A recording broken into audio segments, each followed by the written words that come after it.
Bonjour, madame et monsieur. Buenos dias, señoras y señores.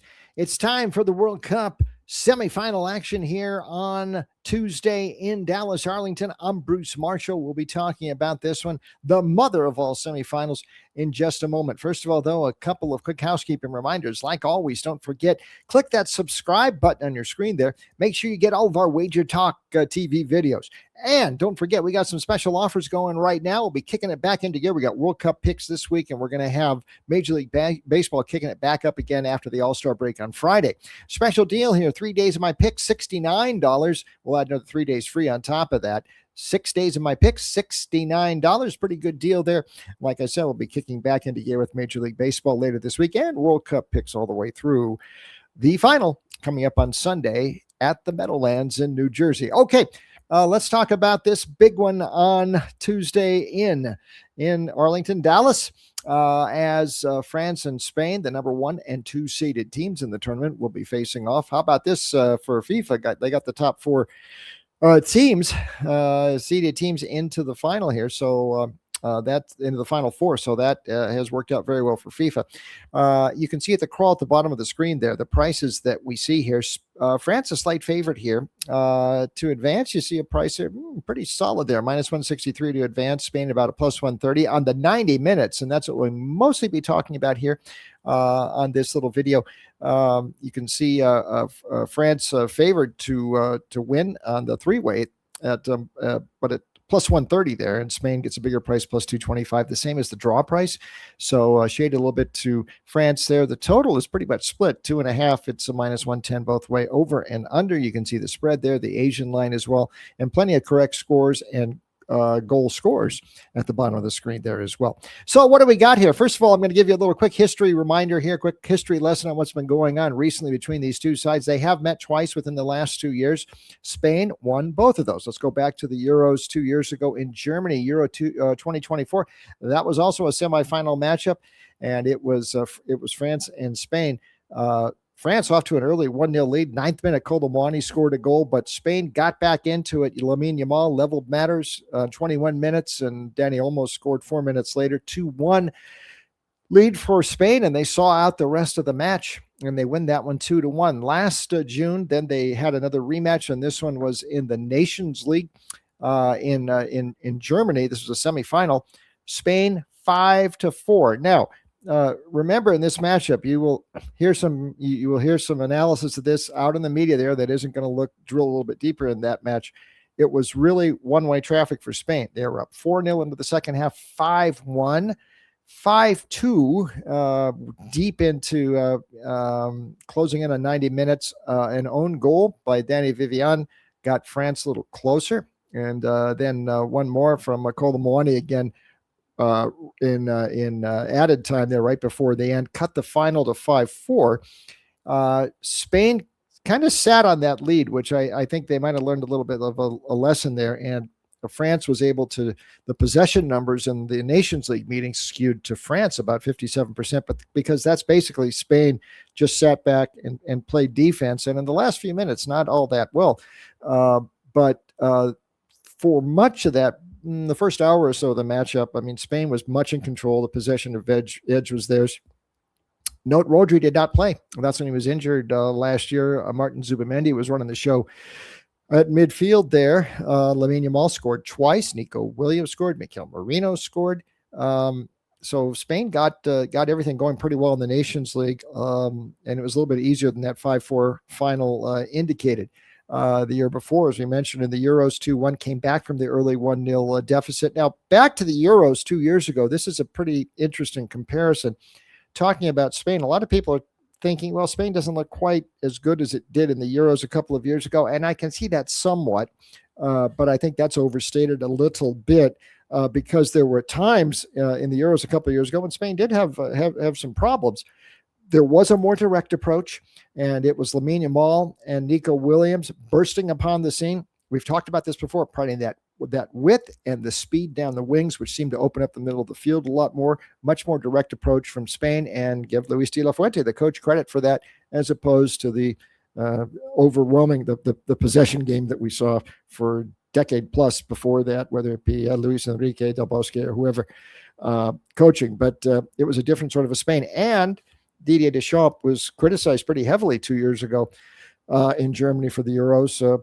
France seemed to be playing with the handbrake on a little bit too much. That hasn't been a problem for France in the World Cup, and they've looked pretty irresistible at times here. And Kylian Mbappe certainly is there. He's tied at the top of the World Cup scoring charts with Lionel Messi at 8 goals, so he's right there for the Golden Boot. Not just him, Ousmane Dembele has been scoring some goals as well. Keep in mind, the Ballon d'Or winner from last year is on France's side, but it's not Mbappe, it's Dembele. Although for France's side, the offense seems to be geared a little bit more towards Mbappe scoring than Dembele, but Dembele's still done well to score 4 times. And all those riches in attack, Barcola and Doué and the rest, it's pretty irresistible going forward. What I think we got to look at in this matchup, first of all, Spain has a 36-match unbeaten streak right now, and that's the longest Spain has ever had. And that's all De La Fuente in the Euros and the World Cup since 2024. De La Fuente 12 matches, 11 wins, and 1 draw in 90 minutes. That was the Cape Verde draw.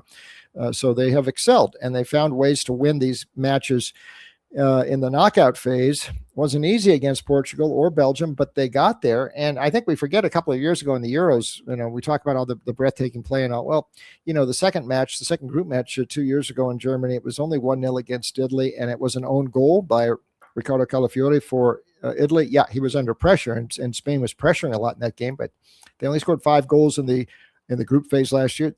De La Fuente did play a reserve side in the final group match at the Euros.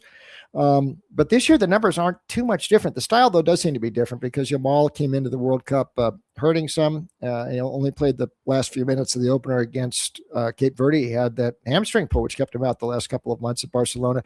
Nico Williams has been hurt pretty much the whole year at Athletic Bilbao and hasn't been much of a factor. Williams, though, did get back on the pitch in the Belgium match last Friday in Los Angeles. So that might be good news for Spain. What's going to happen here in this matchup? France has looked irresistible, but I think this is going to be a totally different sort of a game. And Spain has not really faced a side that will let it play. Everybody's been dropping back into low blocks and just defending, trying to just slow Spain down. And Spain has been patient enough with this possession game. It's looked a little tedious at times, but there really hasn't been that anywhere to go.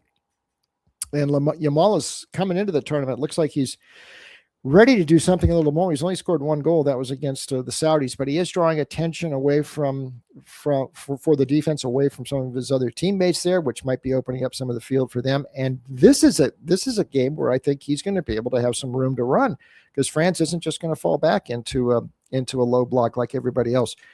France has these riches in attack, and I think they will solve this Spain defense to a certain extent. Spain's best defense has, I think, been its offense, that possession game, keeping the ball away from everybody else, from the other team.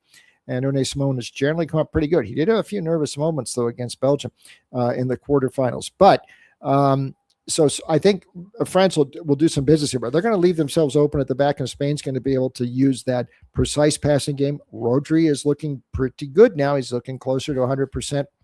Pulling the strings from midfield. Oyarzabal certainly is capable. He hasn't scored the last 2 games. It's been Mikel Merino off the bench, and I think that's how De La Fuente will use him again. I'm not sure Merino is prepared to go in the starting lineup right now. Remember, he's coming back off of injury. He missed most of the last half of the season at Arsenal, so he's very well suited for that super sub role, and he has certainly delivered in that role. What are we going to see in this game? I think from the last 2 matchups, if we can learn something from that, we're going to see some goals here. I don't think this is going to be one of those 1-0 sort of matches that we've seen elsewhere in the World Cup and in some of the Spain matches and France against Paraguay, for example. These sides, I'm not sure we're going to get 9 goals like we saw in the Nation League last year, but it's going to be a lot more wide open. There's too much offensive skill in the field for there not to be a few goals. So I think over that 2.5 looks like a really good wager there, only -110. I do think Spain is going to advance. So I might look at that just to advance as opposed to the 90-minute price. You get a better price on 90 minutes, but I could also see this thing going into extra time as well. And Spain just doesn't lose. I like the poise they've got. I think they can get at France's backline. I'm not sure they're all that impressive in the back. And I think Spain can do some business there. So I'd look for Spain just on the advance price, that plus 130 or so. I would look at it over. I think Lamine Yamal is ready to score. He has scored in both of the last two matchups against France. He's going to have more room to do some things here. I think he scores at a pretty nice price at plus 240. And if you're looking for sort of a flyer here, as I think, if I'm thinking this thing is going to go into extra time, and I think it's going to be an over, it's probably got to be like a 2-2. And I could certainly see that. I think there could be actually more goals than that. We saw 9 goals between these two the last time they faced, but a 2-2 correct score gets you about what, plus 1,200 there. That ain't too bad. So I might look at that as well for a correct score. We will see what happens here. Like I said, it's the mother of all semifinals, and it should be a good one down in Dallas, Arlington on Tuesday. So, okay, I'll be around to take a look at England and Argentina coming up next. Don't forget, as always, hit the comment box on the screen there. If you got something you want to run by me here, always love to hear from you. And don't forget that special 3 days, $69, 3 days plus on top of that free 6 days of my pick, $69. And we'll be kicking that back into gear with Major League Baseball after the All-Star break. Okay, so until next time and the England-Argentina preview, it's a goodbye from me.